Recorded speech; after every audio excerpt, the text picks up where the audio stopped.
sans plus tarder, nous allons passer à la présentation du logiciel. Bon, désolé pour le bruit désagréable qui est en arrière-plan, c'est le groupe. Donc il y a coupé d'électricité, j'étais obligé de trouver un endroit avec groupe pour pouvoir faire cette petite vidéo de présentation du logiciel. Alors voici l'interface du logiciel lorsque vous l'ouvrez. Ça c'est la page d'accueil. Donc Proteus est un logiciel de conception et de simulation des circuits électroniques.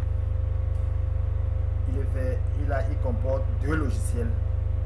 Le logiciel ISIS que nous allons utiliser dans le cadre de CTP qui permet de faire la simulation des circuits électroniques, et ARES qui est utilisé pour faire les circuits imprimés. Donc ça ne nous intéresse pas pour l'instant. Donc si vous avez bien craqué le logiciel comme décrit dans la vidéo précédente, vous aurez ces onglets activés. Pour avoir accès au logiciel ISIS, vous cliquez tout simplement sur ce lien schématique Capture.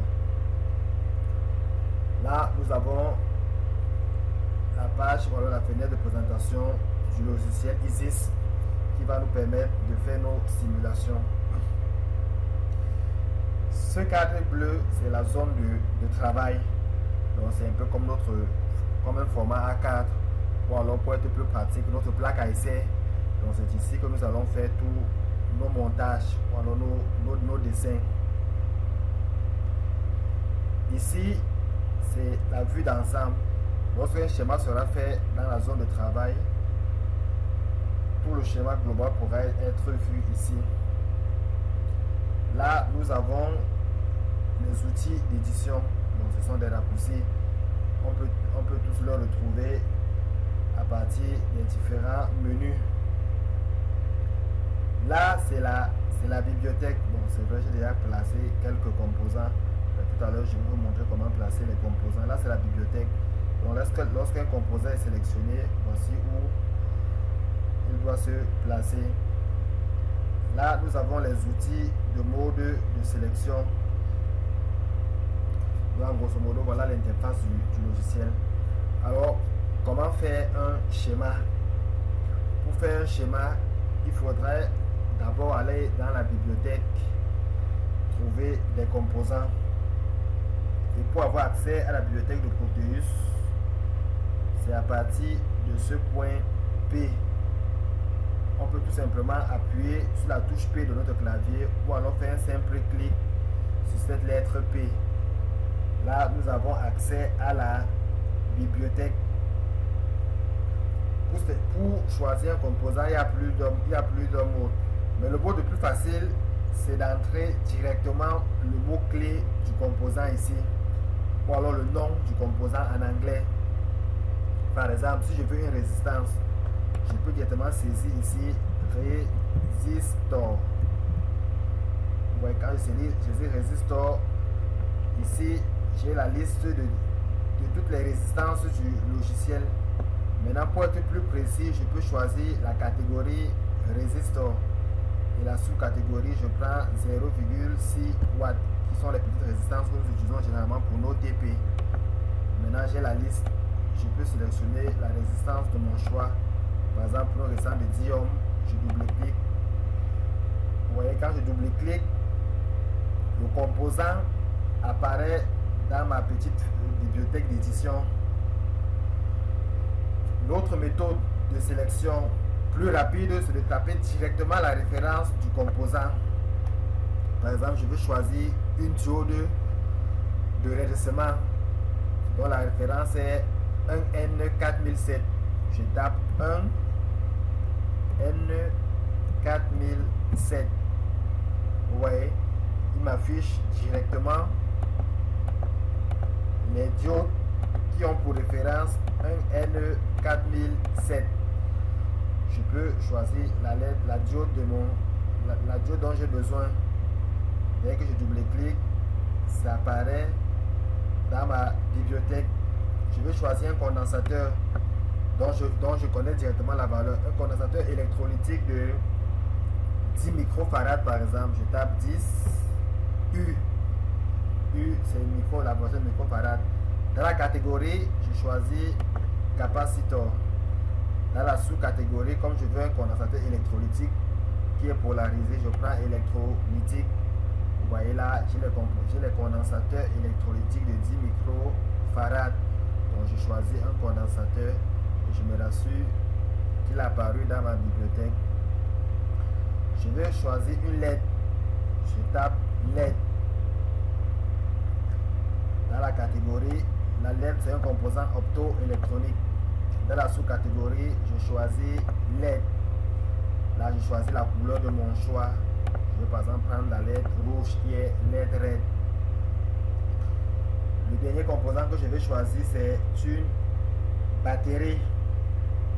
Je viens ici, bon, en anglais la batterie, soit c'est batterie, soit c'est cell. La batterie, c'est un ensemble de cellules pour les anglophones. Donc je vais taper cell. Et dans la catégorie, je vais prendre miscellaneous, c'est autre composant. Et voilà bien cell. Je double-clique.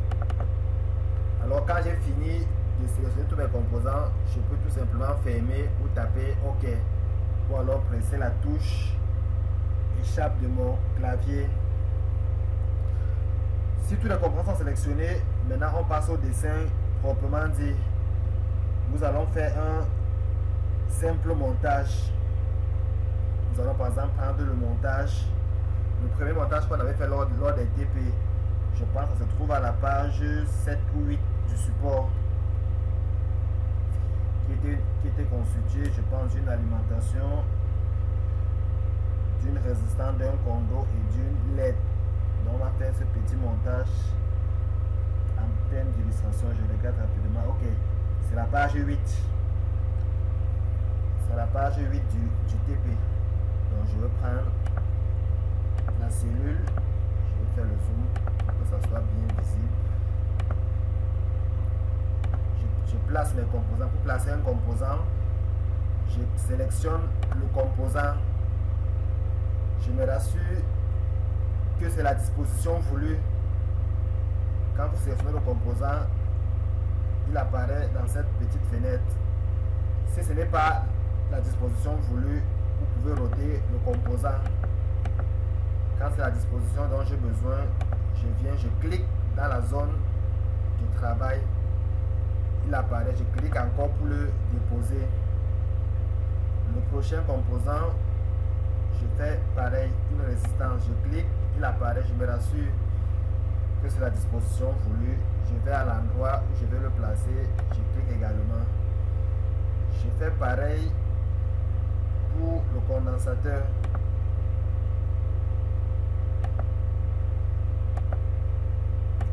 La LED.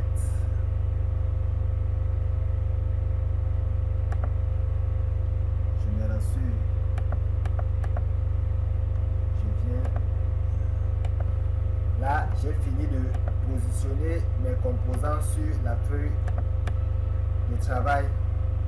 Maintenant, tout ce qui reste à faire, c'est de faire la liaison. La liaison est simple. Pour créer les composants, je me rassure que je suis sur ce mode Selection Mode. Je viens sur le premier composant. Je suis bel et bien au schéma de la page 8 du support.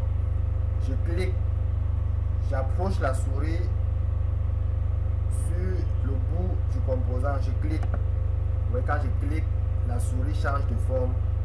Ça veut dire qu'il y a le trait. Je passe sur le prochain composant. Je le relie. Je clique. Je passe sur le prochain composant. Je relie. Je clique.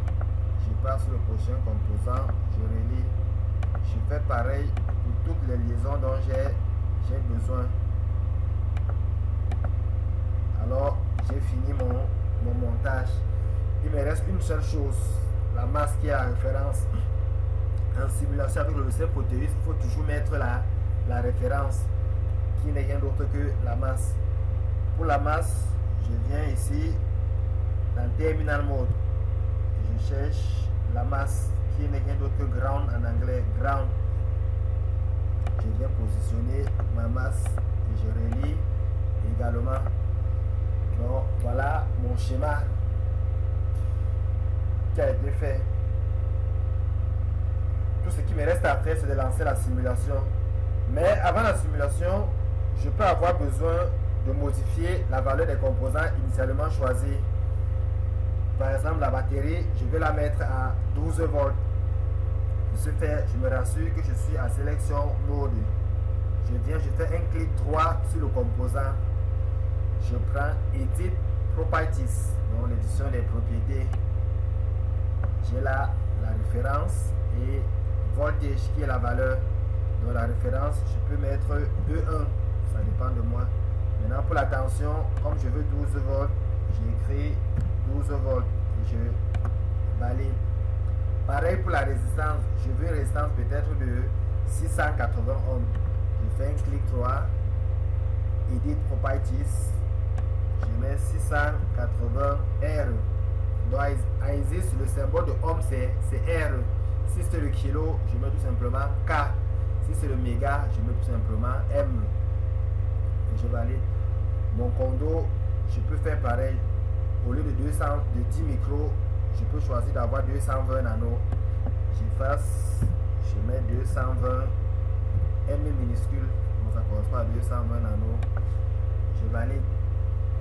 Pour lancer la simulation, c'est à partir de ces boutons de magnétophone. Il y a le bouton play qui est le run. Il y a ici c'est la simulation pas à pas. Ça se pose et ça se stoppe. Donc pour lancer la simulation, je clique sur play. Vous voyez que ma LED est bel et bien allumée parce que j'ai une tension de 12 volts. J'ai une diode qui est polarisée en direct. Donc la LED est bien allumée. Donc voilà comment faire un schéma dans le logiciel Proteus. Donc je vous laisse le temps de réaliser ce schéma et on se revoit dans la prochaine vidéo pour l'utilisation des appareils de mesure.